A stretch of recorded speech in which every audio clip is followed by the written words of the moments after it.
الاتصال الاخير اللي معاك كده. السلام عليكم. ايوه السلام عليكم. وعليكم السلام ورحمه الله وبركاته. طب ما حدش يرد عليا. السلام عليكم. السلام عليكم. مرحبا. مساء الخير يا شيخ. مساك الله بالخير. دلوقتي حضرتك هو الشيخ اللي جنب حضرتك كان بيقول دلوقتي اللي ما خلاناش امنت بالمسيح لانه هو ازاي مخلوق، لانه ازاي هو ربنا هو اللي بيرزق، وهو كان في ساعتها هو اللي كان بيسترزق من ربنا. الكلام اللي هو قاله ده انا بعلق عليه يعني، فانا عايز اعرف اسمع منه الكلام تاني ده. هو مين حضرتك الاول؟ مين معانا؟ ملاك. ملاك. حضرتك مسيحي؟ مسيحي. اهلا وسهلا بيك يا استاذ ملاك، اتفضل. دلوقتي حضرتك كنت بعلق على انا كنت بعلق على الكلام اللي هو قاله ده. بيقول ان هو ازاي المسيح كان بيرزق، وازاي هو اله، ازاي المسيح كان بيطلب من ربنا، وازاي هو اله. فدلوقتي حضرتك ان هو كان الابن، ما كانش هو يعني، كان هو الابن على الارض. يعني الابن اله ولا مش اله؟ نعم يا استاذ ملاك، الابن اله ولا مش اله؟ الابن اللي هي كلمة الله. يعني اله؟ كلمة الابن والاب والروح القدس اله واحد امين، الثلاثة. طيب الابن ده كان بياكل؟ احنا بنتكلم الاب كان في السماء، والابن كان على الارض، وروح الله اللي هو روح القدوس. يا استاذ ملاك سؤال واحد بس. اتفضل. عشان الاخوه المشاهدين، الابن كان بياكل؟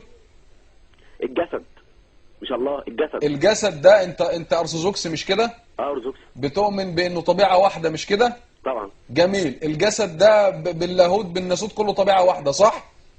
طبيعه الهيه مش كده؟ تمام. الجسد ده كان بياكل؟ الجسد كان بياكل، شبهنا طيب. كل حاجه ما عدا الخطيه حضرتك. جميل. ازاي يبقى طبيعه الهيه وياكل؟ هل الاله ياكل يا استاذ؟ ما انا بقول لحضرتك لا، هو لما الكلمه صار جسدا كان جسد بين الناس، كان بيصلي وكان بياكل وكان بيشرب وكان بينام. ما انا بقول لك شبهنا في كل حاجه ما عدا الخطيه. ولما مات كان الاب. طيب انا هسيب الكلام. اتفضل يا دكتور وديع. هو طبعا خليك معانا على الخط يا استاذ ملاك، خليك معانا. طبعا يا ملاك، انا اشكرك على المداخله وعلى انك راجل مهذب ومحترم. شكرا يا ملاك. طبعا اولا انتوا بتؤمنوا ان الاب والابن والروح القدس اله واحد. تمام. يبقى اذا هل هل الابن انفصل عن الاب والروح القدس؟ لا، لم ينفصل. فاللي حبلت بيه مريم مين؟ الابن منفصل ولا الثالوث؟ يبقى حبلت بالثالوث. ما دام الاب والابن والروح القدس اله واحد يبقى مريم حبلت بالثالوث. عندك اعتراض؟ طيب معلش السؤال تاني معلش. انا معاك. دلوقتي المسيح ده هو الكلمه، وانتوا بتقولوا ان الاب والابن والروح القدس اله واحد. تمام. كويس. وبتقولوا في الانجيل كمان ان المسيح قال لهم صدقوني اني في الاب والاب فيا. تمام. وقال لهم انا والاب واحد، ومن رآني فقد رأى الاب. يبقى اللي اتولد من مريم الاب والابن والروح القدس ولا لا؟ لا. لا ليه؟ هل انفصل؟ هل ينفصل؟ نعم. هل ينفصل؟ ما انفصلش. طب كويس. القسيس بيقول في القداس أؤمن أن لاهوته لم يفارق ناسوته لحظة واحدة ولا طرفة عين. تمام.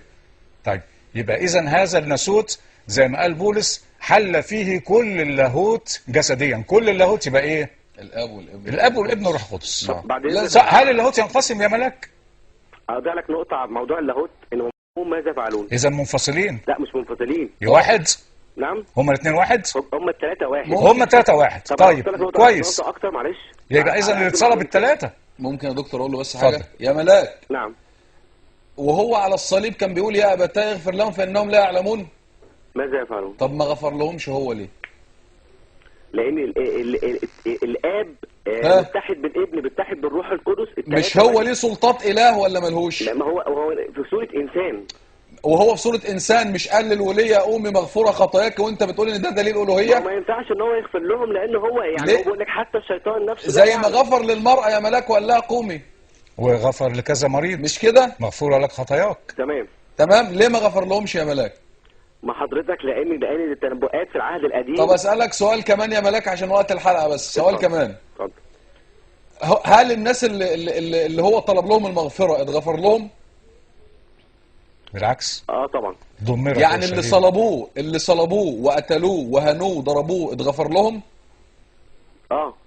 تفتكر يا ملاك ان اللي صلبوه قتلوه هنوه ضربوه اتغفر لهم، يبقى احنا مش هتغفر لنا؟ هو طلب المغفرة.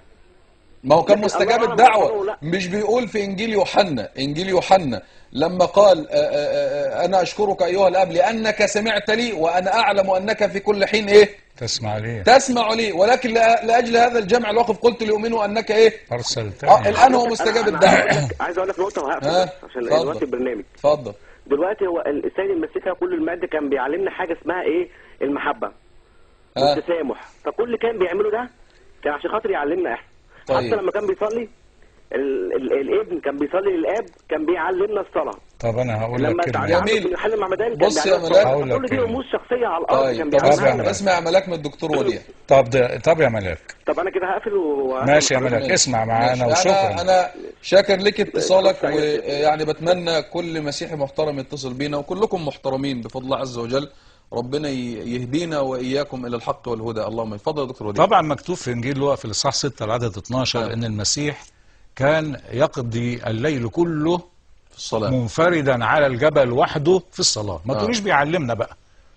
لو كان عايز يعلم كان خد تلاميذه زي ما في انجيل برنابا كان بياخد تلاميذه معاه في كل وقت ويعلمهم الصلاة والصوم والعبادة. الانجيل اللي رفضوه. تمام. المسيح انفرد بنفسه طول الليل يصلي لله. مكتوب كده في انجيل لوقا لله. فاذا هو ليس هو الله، بيصلي لله. هل لو اللاهوت جواه هل بيصلي لنفسه؟ ما ينفعش. هل بيمثل؟ ما هو بيقول لك بيعلمنا. طب لما بيعلمنا يبقى ايه؟ ما ينفعش. يبقى بيمثل. ما ينفعش. فهل المسيح ممثل؟ هل يعبده ممثل؟